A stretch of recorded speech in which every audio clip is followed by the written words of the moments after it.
Past the hour, joining us now, Academy Award-winning filmmaker Kevin Costner and John Baird, co-authors of the new adventure novel, The Explorers Guild, Volume 1.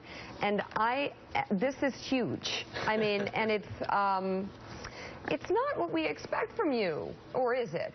Well, I like long, epic things. Yeah, that's true. There you go. Come on, let's wait. This is amazing. I go to the frontier. I'm about exploring, right? I want to go home and keep reading. This is so beautifully Don't let me keep written. reading. How did you guys start working together, though? Because that's a complicated relationship. Yeah, it was about 8 or 9 years ago. I was with my brother and a friend of ours. We were taking this crazy, sort of half-formed idea around about a secret society of explorers.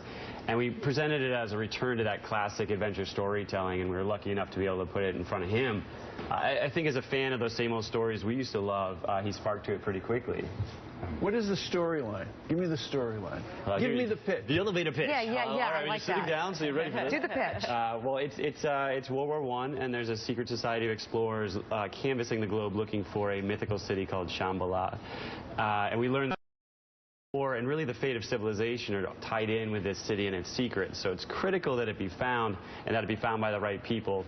And it's just as important we keep the wrong people away. So it's really, what is this city? Can it be found? Who's going to get there first? And really, how do we know who ought to find it and who should be kept away? I don't think it's clear to the end. And what attracted Costner to you? Well, when he first explained it to me, he was babbling like he is now. And I was having a hard time following the story, but I like the long format of going around the world, and I like kind of the period, because it's kind of sometimes when we followed our heroes back then, when they got in trouble, they didn't have some secret weapon that got them out of it. A lot of times it was their fists. A lot of times it was their wit, their kind of sense drones. Their sense of resourcefulness, and I like these kind of stories, and we keep reaching back to last century to get these.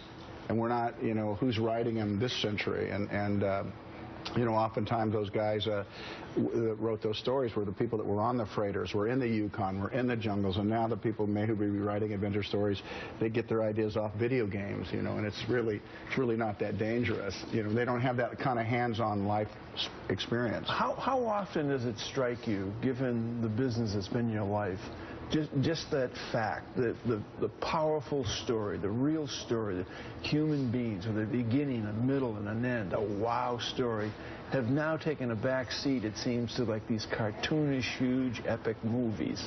Yeah, I mean, I love, I miss those days. In fact, even, for a while there, I thought I would read Moby Dick to my children, at the dinner table. And after about three nights, I could the thing that I wanted for them to stay at the table, it was kind of putting them to sleep. Not because Melville put them to sleep, but it's heavy slogging.